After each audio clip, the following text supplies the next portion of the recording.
संभोग और चरित्र ये दो अलग अलग बातें हैं।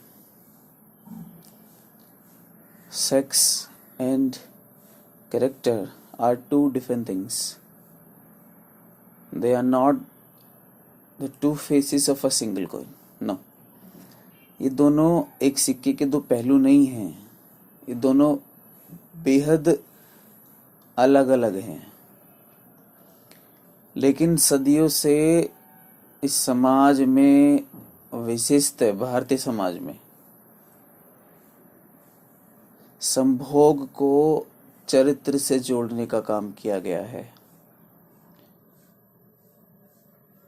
जबकि संभोग एक अलग बात है और चरित्र एक अलग बात है. अगर कोई पुरुष अन्य महिलाओं के साथ संभोग करता है तो वह चरित्रहीन कहलाता है. अगर एक महिला विवाहित होते हुए भी किसी दूसरे पुरुष के साथ संभोग करती है तो उसे चरित्रहीन समझा जाता है. इस तरह की मान्यताएं हमारे समाज में मौजूद हैं. जबकि वास्तविकता कुछ और है. इस चरित्र नाम का शब्द जानबूझ करके संभोग से जोड़ा गया.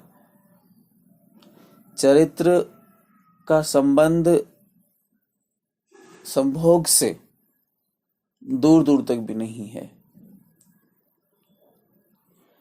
चरित्रवान और चरित्रहीन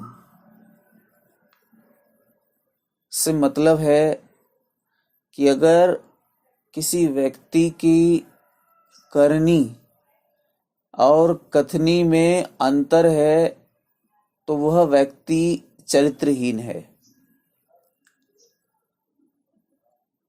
उदाहरण के लिए,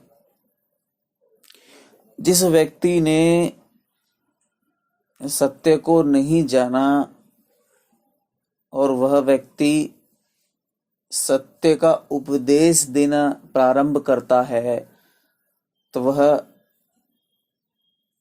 चरित्रहीन है. और जिस व्यक्ति ने सत्य का ना तो उद्घोष किया क्योंकि उसने भी सत्य को जाना नहीं तो वह व्यक्ति चरित्रवान है. केवल और केवल चरित्र का संबंध हमारी कथनी और करनी से होता है. अगर किसी व्यक्ति की कथनी और करनी समान है तो वह व्यक्ति चरित्रवान है. भले ही वह कितना ही और कितनी ही महिलाओं के साथ संभोग करता हो, इस बात से चरित्र का कोई लेना देना नहीं है. उसका चरित्र पवित्र है. दूसरी ओर अगर किसी व्यक्ति की कथनी और करनी में अंतर है तो वह चरित्रहीन है. भले ही चाहे वो पूरे जीवन भर ब्रह्मचर्य का पालन ही क्यों न करता हो. दरअसल चरित्रवान और चरित्रहीन ये दोनों आध्यात्मिक जगत के दो शब्द हैं जो सांसारिक जगत में जाकर अपना अर्थ खो बैठे हैं. इसलिए ये हमें समझ लेना बहुत जरूरी है कि संभोग एक अलग बात है और चरित्र एक अलग बात है. अगर आप संभोग को चरित्र से जोड़ते हैं तो हम पाते हैं कि संसार का सबसे चरित्रहीन व्यक्ति कृष्ण है. कृष्ण के विषय में जब आप पढ़ते हैं तो आप जानते हैं, ग्रंथ बताते हैं कि कृष्ण की 16,000 पत्नियां थी. तो इस मामले में कृष्ण से ज्यादा बड़ा चरित्रहीन व्यक्ति खोजना मुश्किल है.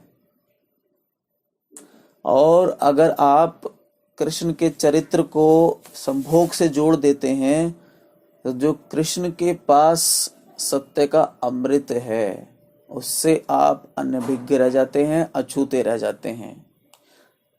फिर आपको वो अमृत कभी भी नहीं मिलने वाला। इसलिए ये मूर्खता है संभोग को चरित्र के साथ जोड़ना। चरित्र के साथ मत जोड़कर देखिए। संभोग एक अलग बात है, चरित्र एक अलग बात है। किसी व्यक्ति से इसलिए दूरी मत बनाइए कि वह व्यक्ति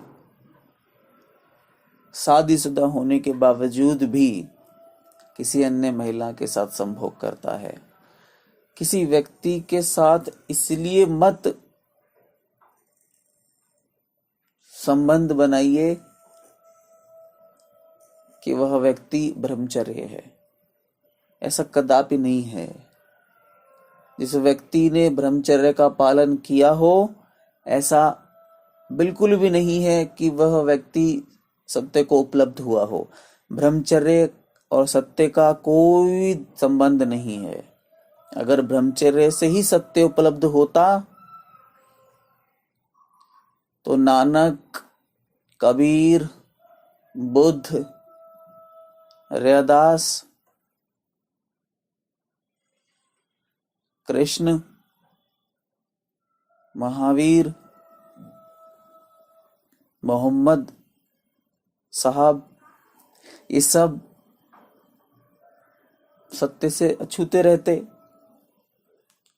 तो ये बातें हमें जहन में रख लेनी है। ये बातें, ये जो संभोग को हमने चरित्र से जोड़ दिया है वो तोड़ना होगा, तभी हम सत्य को चरित्र से अलग हटकर देखेंगे। आप लोगों ने इतने ध्यान से सुना, उसके लिए आपका प्रेमपूर्ण आभार। धन्यवाद।